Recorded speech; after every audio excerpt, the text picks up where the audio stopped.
Okay, welcome to the second hour of Mindshifters Radio. We are starting over because people were texting that they couldn't get on. I know this is an important one, so Michael has started all over again. Here we go.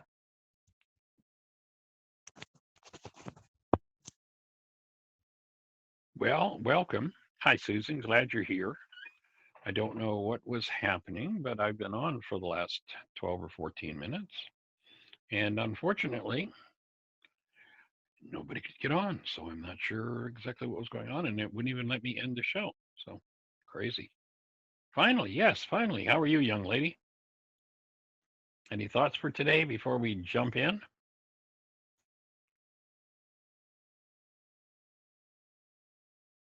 Hmm. Well, the show has at least started. We can see that.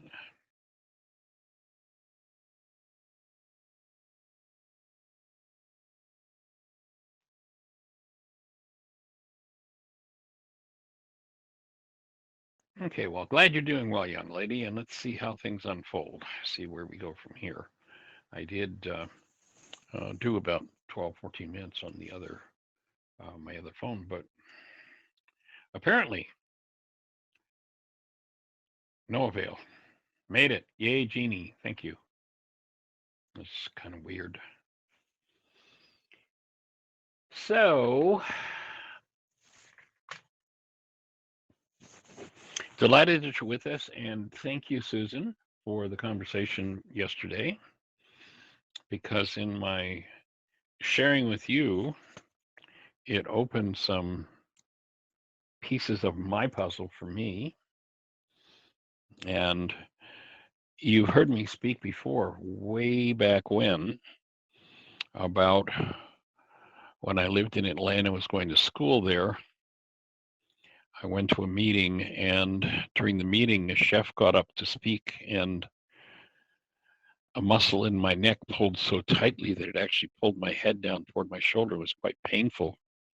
And I checked out of the meeting and found that I had carried with me for a period of a couple of years some hate for a chef that I had in one of my restaurants that, just without going into the whole story, really destroyed an opening by staying up. And we had an extremely large group coming for a wake, and I didn't know that my chef was a drinker, and he got drunk and served about 600 people raw chicken and just shattered the opening of the restaurant. Anyway, so a couple of years later, I'm in a meeting. I had befriended some people that were franchising a natural foods restaurant, and they asked me, since I'd been in the restaurant business, to come and give them some input. And when the chef got up to speak, this muscle in my neck just tightened so much that it was extremely painful. When I checked out of the meeting, what I found was that I was still harboring some hatred for the chef who had really shattered a lot of work that was done to get ready for this grand opening. When I say a lot, I'm talking a couple of years and tens of thousands of dollars, and just shattered it. And so I labeled that, and this is going back now, 46 or so years ago. I labeled that at that time my hate muscle, and whenever it started to tighten, I'd be paying attention. And I had gotten that down, have gotten it down to the point where it's almost non-existent and not noticeable. However, last night, there was about 4 in the morning, I woke up with some tightness in that muscle. And the whole conversation that I had with you about the muscle in your leg really was just right there on my mind, and that it was like that conversation became the stimulus for opening the next level, hopefully maybe the final piece of this particular puzzle in my structure. So I started to breathe. I went in, I asked Rika for support, and as I breathed, I could feel that muscle softening, tension lightening, and all of a sudden I had a visual come. And the visual was of being a kid in, I think it was grade 9.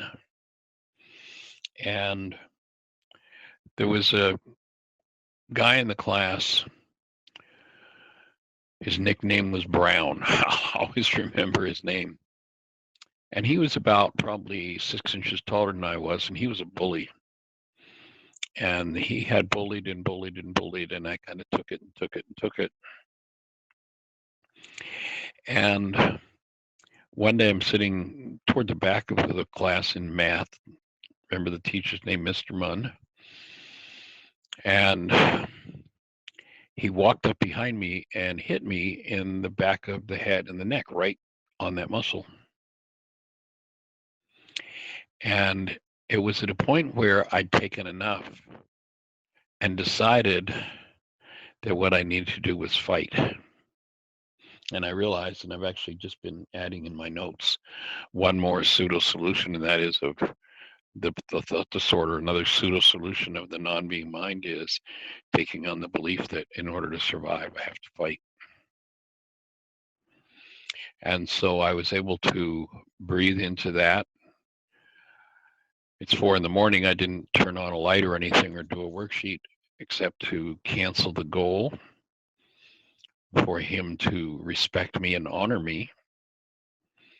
And as I did that, I had 2 really sweet memories that surfaced as part of this whole process that I went through. And the process went on for probably 2 hours. So it was really, really sweet and really powerful. And I thank you for that. And I hope it maybe is helpful in what you're going to need to do to get the energy out of this muscle that you're dealing with that's creating some pain for you. But as I canceled that goal, as I breathed and as I let that soften and let it go, and I'm realizing that one of the things I didn't do as I was so preoccupied with what was moving that I didn't turn back to him, which I'm going to take a second and just do that now in my mind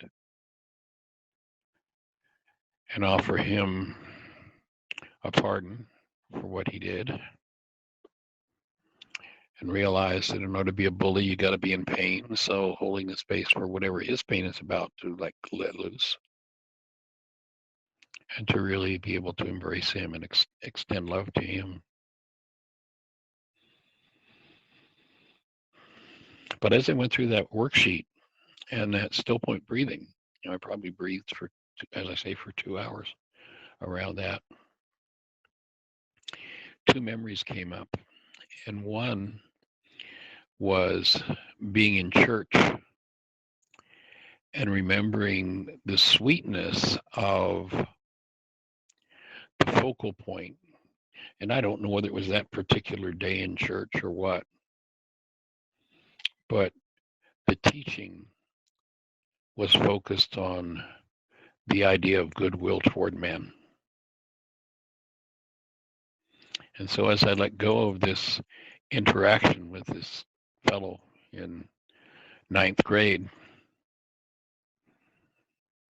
I was really able to, this whole flood of the whole sensation physiologically throughout my body of that day, or maybe it was more than one day. I don't really know. I wasn't cognizant of that, but that teaching in church of and a teacher that was really imbued with that whole idea of goodwill toward men, which one of the things I acknowledge about you, Susan, is how you really extend yourself and are there to support the refugees that you put so much energy into, the people that you brought into your home and supported, that you really have that one down pat. So acknowledging you for that and joining you in it.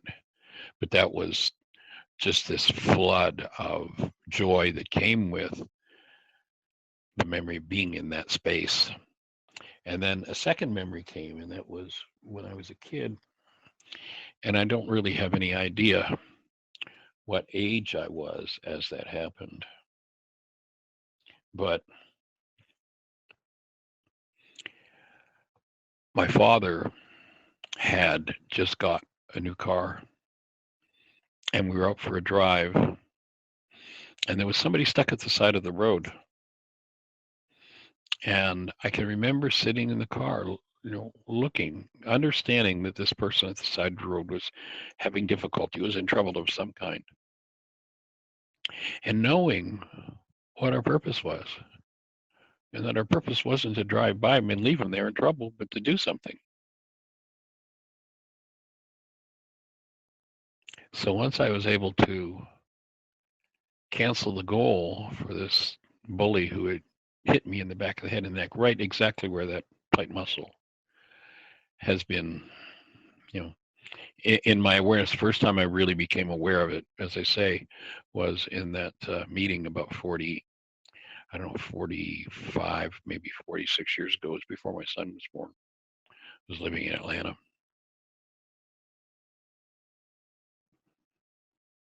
And as of this moment, my neck's totally free. I've shared over the last couple of years 2 or 3 pieces of work I've done around that, and hoping that this is a completion point. So I share that one joyfully. And let's see, we have Miss Susan Sandup. Hey there, young lady. Welcome.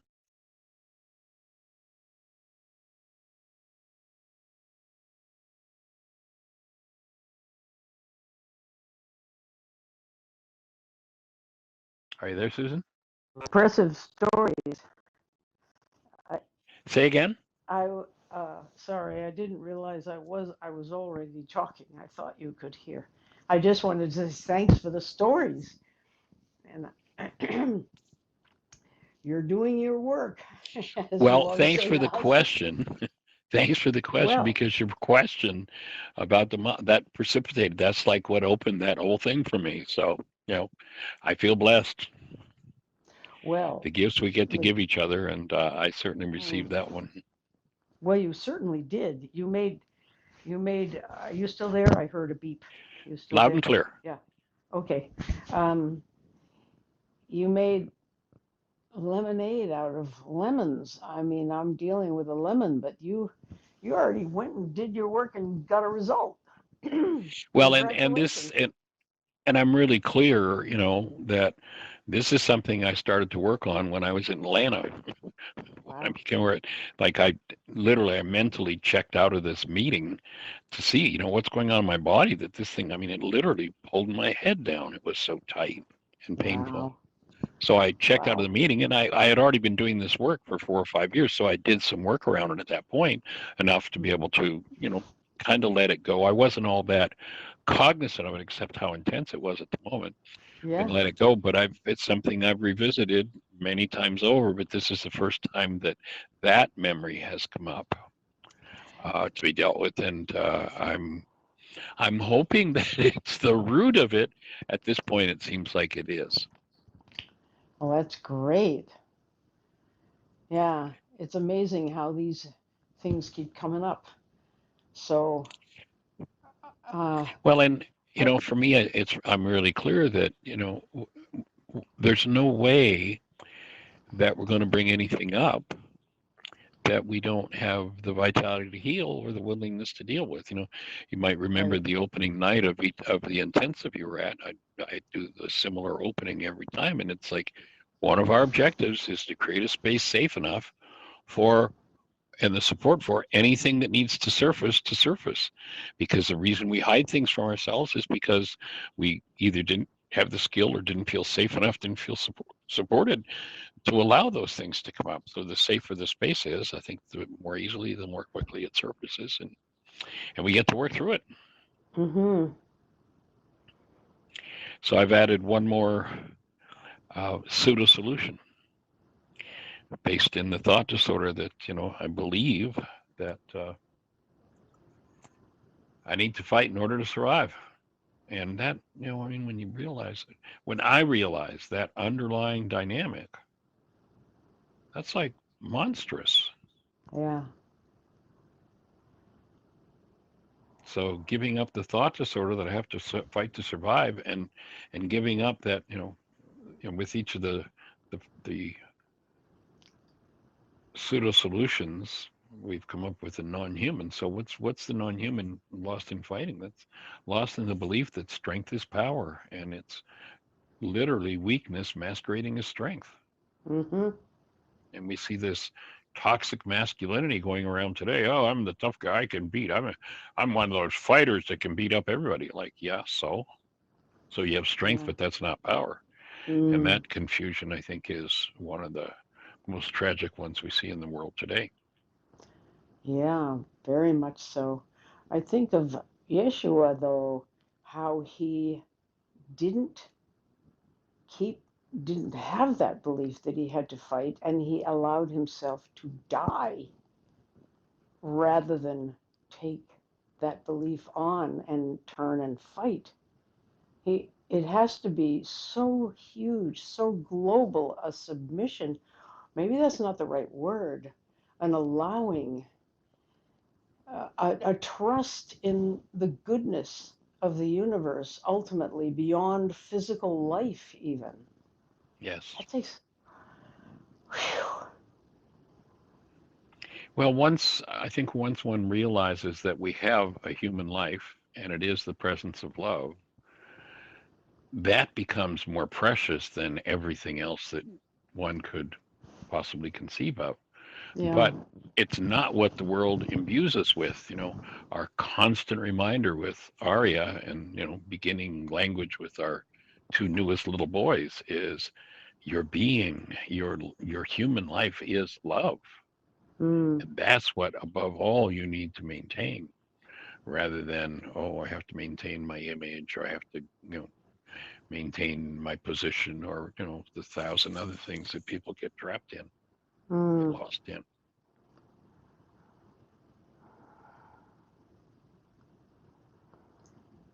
I hope we can all hold on to that with the challenges that are going on right now. It's huge. Yeah. It's huge. It's beyond, I mean, it's literally at this point is life threatening. Yep. And thank you, sweetie, for holding the space. Jeannie put in the chat room, I had missed it a minute ago, holding the space. And that is one of the nicest gifts we can give each other, for sure. So Jeannie was up with you. Hmm? No, she just put in the notes just a few minutes ago. No, I didn't wake Jeannie when that was going on last night. That At was least I nice hope of I you, didn't. Michael. So, That's always a temptation when you have a partner there. Hey, quick, wake up. Stay with support. me. Yeah. Well, congratulations. Sounds major. So, in the space of resolution, if you take a breath and just breathe into that muscle that's giving you a challenge, does it have any messages for you? I have gotten nowhere with this. And I'm doing all the external things and asking all kinds of questions. Like years and years and years ago, I was, this seems like a detour, but it really is a question. Years Hmm. ago, I started going blind, and I was newly pregnant with my son, and I was wearing non-gas permeable contact lenses. They don't even say that anymore, but they didn't know Right, how dangerous and bad they were. right. And I was ruining my corneas. I've talked about Yeah, this the before. oxygen being Yeah. cut off. Yeah, So both eyes got to the point where I wasn't driving or reading, and I was going to many doctors, and finally one doctor made a diagnosis. He said, "This is a new thing we're seeing with these contact lenses. They are bad, and you're going to need transplants." Well, I got the transplants, and I was fine. And I must say, I must have been doing my work, because in all that time, and as troubling as going blind is, I was calm. I was not bothered by this, partly because I'd had so much anxiety and depression that something external, even as immediate and close as eyes going was not nearly as upsetting as the way I felt with these depressions. Right. So I just kept poking around until I found an answer and got it fixed. And my mother kept writing me these letters. I don't understand why you're not more upset about this. What's going on? I mean, it's amazing. You're taking it so well. And I'm thinking, Mom, you don't know from half. Because I never told her Mm. how upset and miserable I had with this depression. I wasn't talking, as you know, with my mother. So anyway, here I am with this leg thing, and on one level, I don't care, Michael. But on another level, something's going on, and I ought to look at it.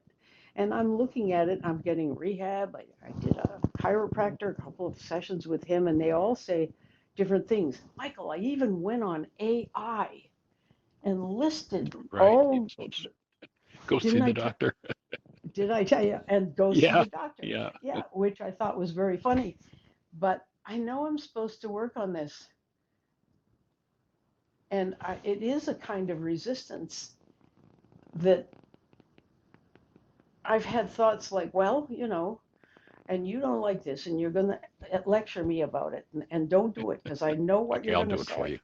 Well, you ask, and I'm here to cooperate. So go ahead. No, I know. But as far as I'm thinking, well, I'm 80, these things happen and I have to live with it. And it's okay. I'll do what I can. I'm still teaching, I'm stretching, I'm doing all the exercises they said. But the groin thing doesn't budge. It's so sharp that I have to turn over in bed very carefully because it hurts so much if I move the wrong way. That sort of thing. So I'm thinking something's going on, but I haven't got a clue. So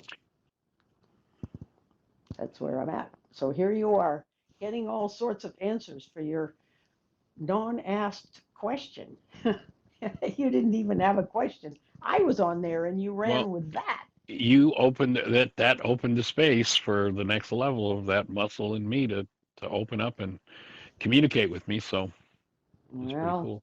pretty impressive. Pretty impressive. Yes.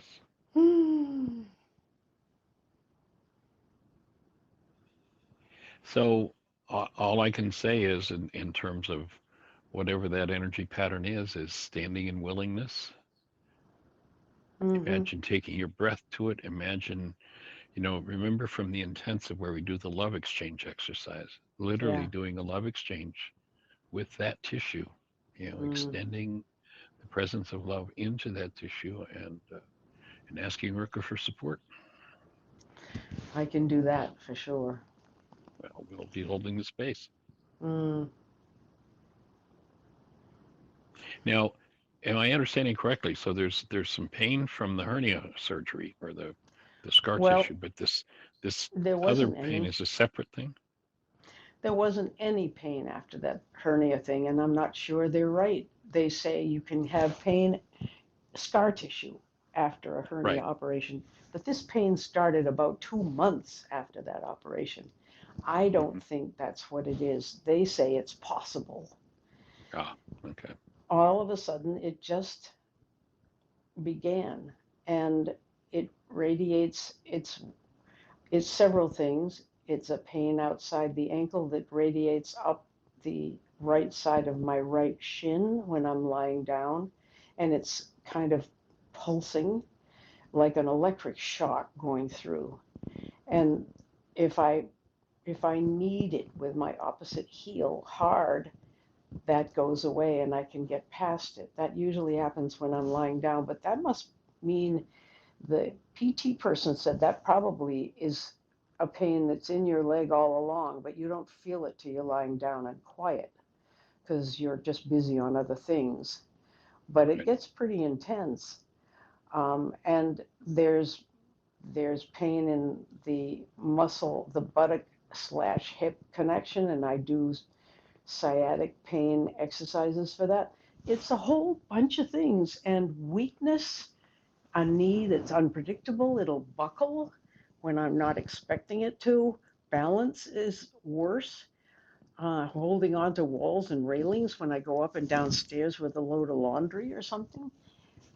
This is all I'm just looking at it and saying, oh, look at that. It's very much like losing my eyesight. It's like, oh, isn't that interesting? But I don't feel any emotional connection with it at all, It's just there. except that I don't like being old. I put it along, in the category of being old, and these things are going to happen. Don't give me the lecture, Michael. I know what you think about that, and I love that you think that. But Time is not toxic. Time has yeah, no effect on human tissue under any conditions. It is hmm, the belief in the effect of time by those who subscribe to such a belief that acts as a poison. yeah, Kersey Clinic, Medical Research on mm, Aging. hmm, So I'll invite you to give up any concept, maybe even do a mm, worksheet on the concept that aging can cause pain or deterioration. And once you do that, then any energy in your mind that goes in the direction of this is about aging will be able to let go, and that energy will become available for you to access what's the energy here that I'm holding on to that I need to forgive, just that needs to move yeah. out of here. My mother was a very interesting example of what you're saying. She died of old age at 95 almost, having had no pain, no disability, just weakness. She was just sort of checking out, and she was very cheerful. She had a good brain at the end. She didn't have much dementia, funny little things she'd say that were off, and then she'd catch herself and laugh, which seems rather fine. Um, so, and I had a kind of mental vision when the day she was dying. I spent a lot of time with her, and I pictured that her organs were like these huge vaults in the sky, the doors of which, double doors, were coming together like a bulkhead, moving, moving, moving, bang, they closed. And then another set of doors were closing. And the doctor said, yeah, she's shutting down organ system Shutting down our by organs. Yeah. organ system. And Yeah. it was, so I don't know how you fit that in with time not having being a factor. Her death was ideal, I would say. It was a triumph of a beautiful, comfortable death.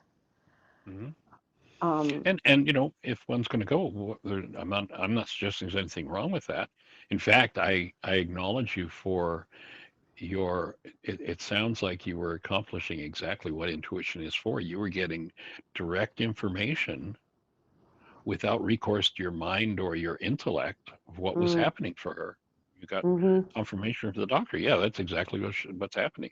That says to me your intuition is working beautifully, and that you know she was shutting down, getting ready to go. It's interesting. Many people, just like in the last hours before they pass, their whole quote unquote chemistry comes into perfect alignment. Like everything is, oh, this has been off for 50 years and look at this, it's perfect now. mm. And that's part of the energetic preparation for leaving the body behind, For the what? for dying. Yeah.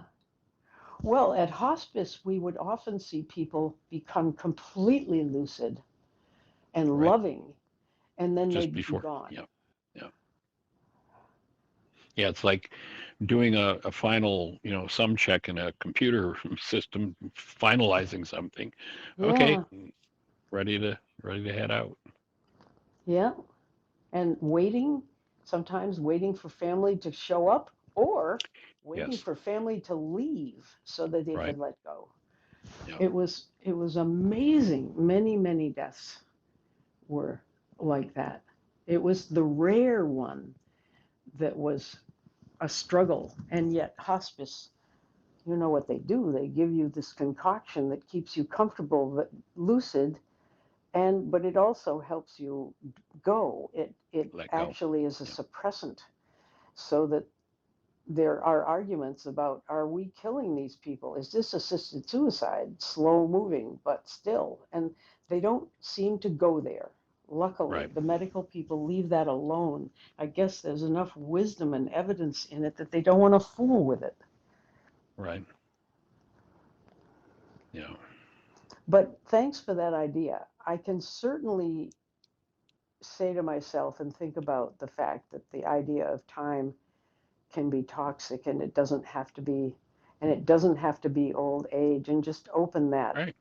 Yeah, Yeah. If somebody says it's time for me to go, okay, lay it down and go, but leave it behind in great shape so you can pass it on to somebody else.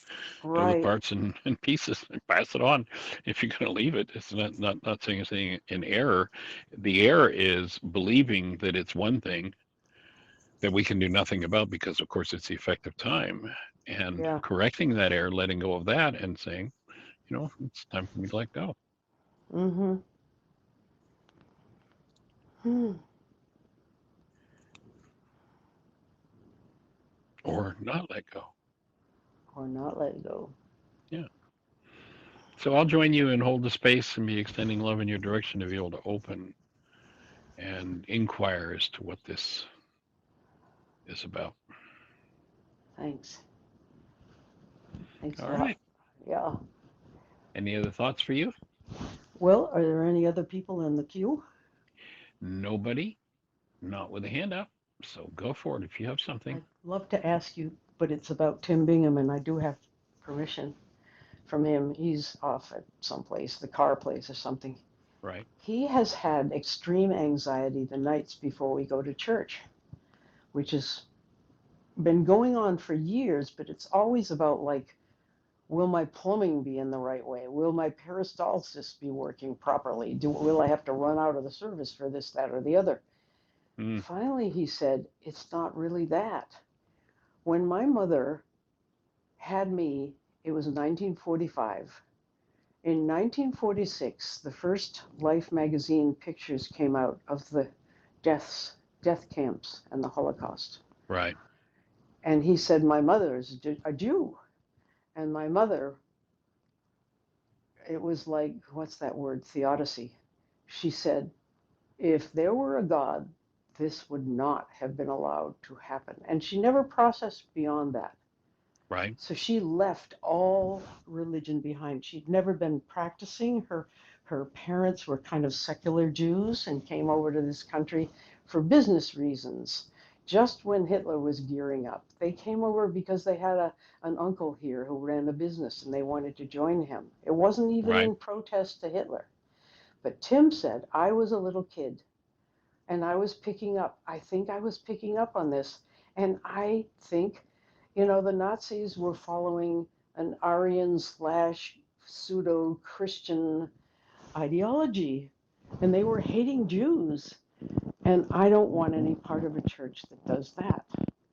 And Mm, he's been going to church for years with me and raised our kids in a very loose way in the church. And wouldn't you know, because it was loose enough, my daughter could choose a path that involved being a big shot in the Episcopal Church. right. That's beside the point. Suddenly he said, I'm having such anxiety about going to church that I'm not going to go for a while, or maybe ever. And I don't know how to take care of this little boy I really think a lot of my anxiety might have been coming from this all these years. Not sure, Hmm. but here he is hitting a new level, as you put it, Michael. And he's talking about, in a very tender way, he talks about that little boy Right. with such love. And I'm thinking how wonderful that is. Where do we go from here?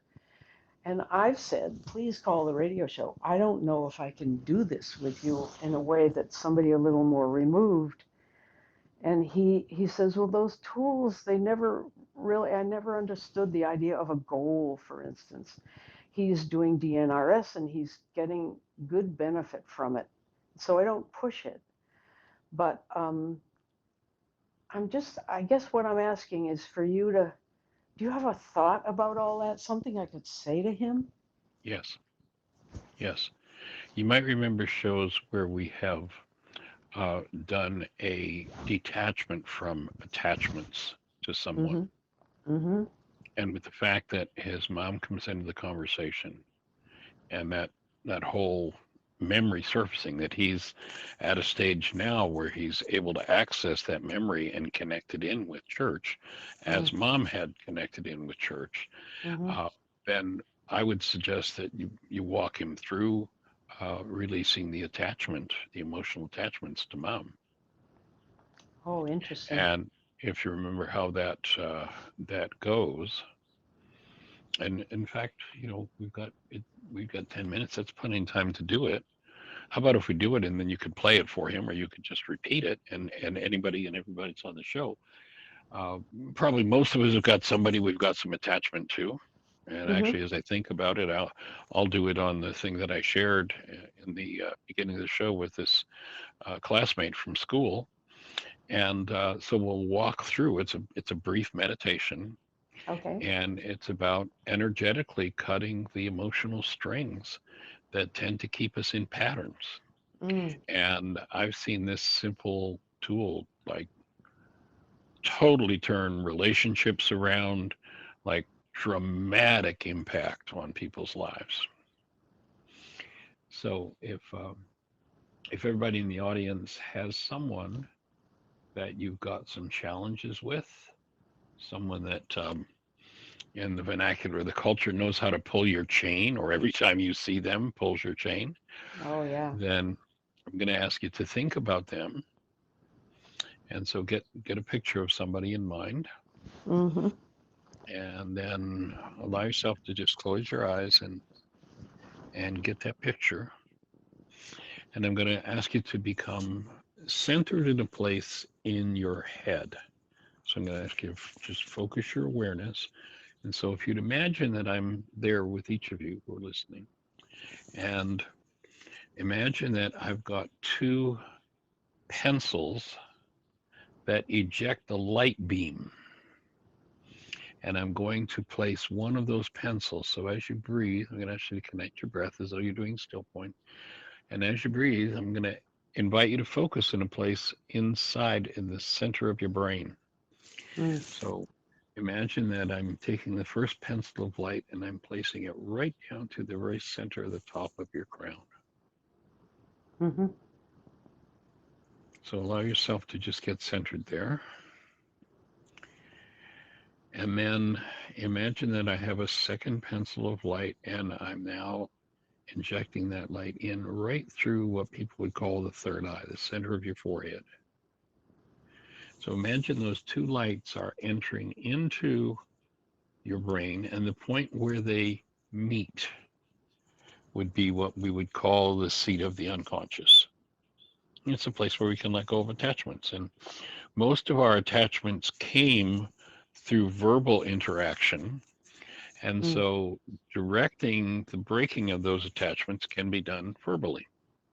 So just allow yourself to become fully centered where those two pencil, the light coming from those two pencil tips meet. Mm-hmm. And being centered there, allow the person that you're going to release attachments with, allow an image of them to come to mind. I'll give you just a minute to just get centered and get a picture of them.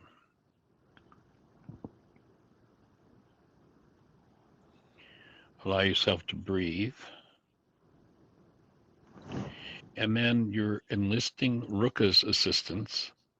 For anyone who's listening, Ruka Dakucha is that feminine elemental force that Yeshua talked about 2,000 years ago that literally follows our direction and undoes the effects of our errors and teaches us the truth. So centered in that spot in the sea of the unconscious, a picture of the person you're going to release attachments to, and then speaking to Ruka, and you can just short form it, Ruka. Ruka, I release all attachment, Brown. So whatever the name is of the person you're working with, verbally out loud, just go ahead and speak that release. I release all attachment to.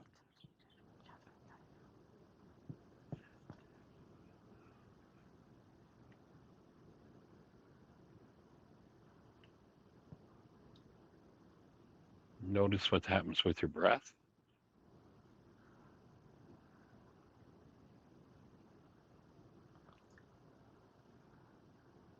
And what happened to the picture?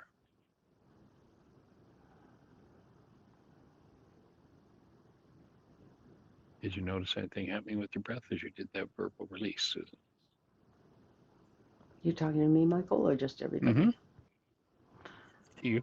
Yeah. Well, it's easy to picture for sure. And the person was readily available. It wasn't Tim's mother, but I won't talk about who it was, but it doesn't matter. Okay. I And what began to happened? breathe. I began to Your breathing breathe. changed? Yeah, Yay. I realized I started breathing. I hadn't been breathing. Ah. Did you notice anything happening in your head or your hands, your feet? Well, I feel as if my whole upper body is, I can feel the blood moving through my hands. Okay. So there's usually a tingling that associates with that when the release is successful. Yeah, that's a good word for it. Yeah. Good. And what happened to the picture? Did it change? Did it? It sort of blew up softly. Cool. So that's a successful verbal release of attachment. And the Hmm. attachments, when you let go of it, it doesn't mean that you aren't still connected to the person or have a relationship or anything. Hmm. What it does is it just moves. I mean, I've seen intimate, intensely hostile relationships when people have done this within, their personal relationship, Hmm. just turn around and, I mean, the hostility just disappears from their whole Hmm. relationship. The Well, relationship's still there. It's just letting hmm. go of the cycling attachment to that energy. So that might be something that he might want to do with mom, Yeah. and or he could do it with the church and everything the church means to him. Whatever that Hmm. visual might look like. That's a great idea. And I'll ask one more question. Do you notice anything happening with your leg? I can feel the pulse going right down my leg. Now let's see. God, wouldn't that be fabulous? Is that new? Michael. Is that pulsing something new? Is that a shift in energy? It's just, I can't really tell. There is that tightness still there, but it's not as bad. But it does wax and wane, so I really can't answer that Right. question. Okay. Well, But I'll. just notice it. Mm-hmm. Keep an eye on it. See what happens. And I'll ask if anyone that's listening, we've got about 3 minutes. If you're out there in listener land and you did that exercise, anything to share, put it in the comments or push the caller button, say hello.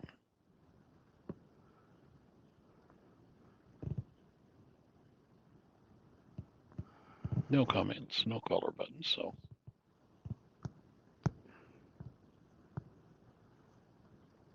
and so that's something when if someone's going to do that exercise, I suggest you give yourself a few days because it can be a significant energy adjustment.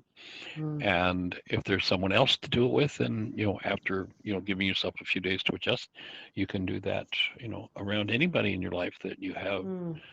revolving emotional conflict or resonance with. Mm-hmm. That's, Another way of healing carbon-based memory. yeah. Hmm.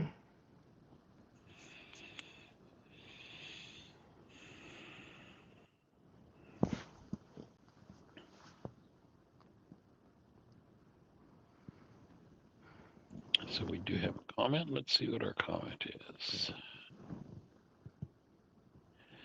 Sally says, I'll repeat. I felt a shift. Yay. And Cami, I'm with you 100%. I release all ideas that aging has any negative effect on tissue. Yeah. I'm with you on that one, Camille. Yay. Yes, Mm. for sure. Awesome. Jeannie said standing in willingness. And have you tried acupuncture? No. Moving forward, definitely thinking about a lot of moving forward we're going to be doing.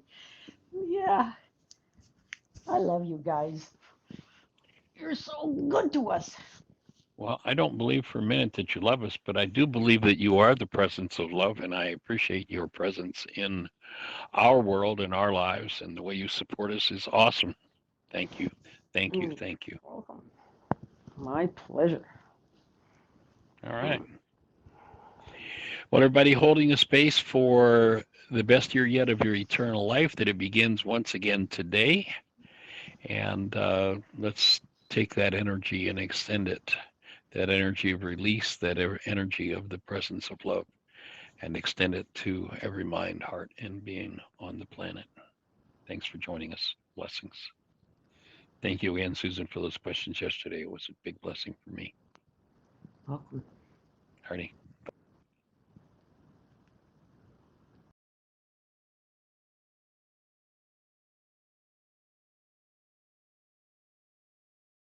You're most welcome, Sally. Delighted, honored. Appreciate everybody who joins us. And please pass it on. Appreciate Joe. Take care.